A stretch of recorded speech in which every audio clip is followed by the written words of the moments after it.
इमाम अहमद बिन हंबल कहते हैं, एक बार राह चलते हुए मैंने देखा एक डाकू लोगों को लूट रहा है।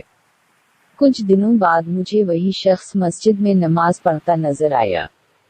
मैं उसके पास गया और इसे समझाया कि तुम्हारी ये क्या नमाज है।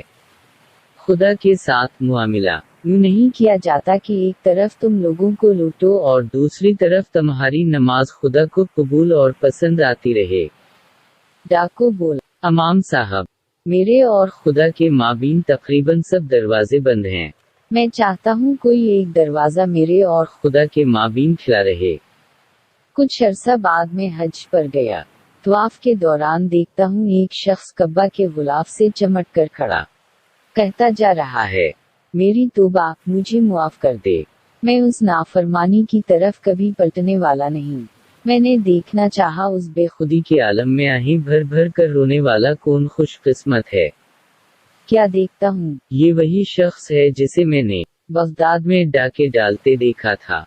तब मैंने दिल में कहा, खुशकिस्मत था जिसने खुदा की तरफ जाने वाले सब दरवाजे बंद नहीं कर डाले। खुदा मेहरबान था जिसने वो सभी दरवाजे आखिर खोल डाले।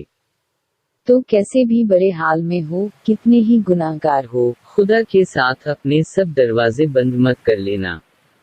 जितने दरवाजे खुले रख सकते हो उन्हें खुले रखने के लिए शैतान के मुकाबले पर मुसलसल जोर मारते रहना और कभी हार मत मानना। कोई एक भी दरवाजा यहाँ खुला मिल गया तो कुछ बाइद नहीं वो सब दरवाजे ही खुल जाएं, जिनके बारे में तुम्हें कभी आस न थी कि खुदा की जानिब सफर में उन सब खूबसूरत राहों से तुम्हारा कभी गुजर होगा। कह दो कि ऐ मेरे बंधु जिन्होंने अपनी जानों पर ज्यादती कर ली है, खुदा की रहमत से नाउम्मीद न होना। खुदा तो सब गुनाहों को बख्शिश देता है और वो तो बख्शिशने वाला मेहरबान है। रजू कर लो अपने परवरदिगार से उससे पहले कि तुम पर आज़ाब वाक़े हो। ख्याल रखना, अल्लाह की जानिब कभी पुश्त मत करना।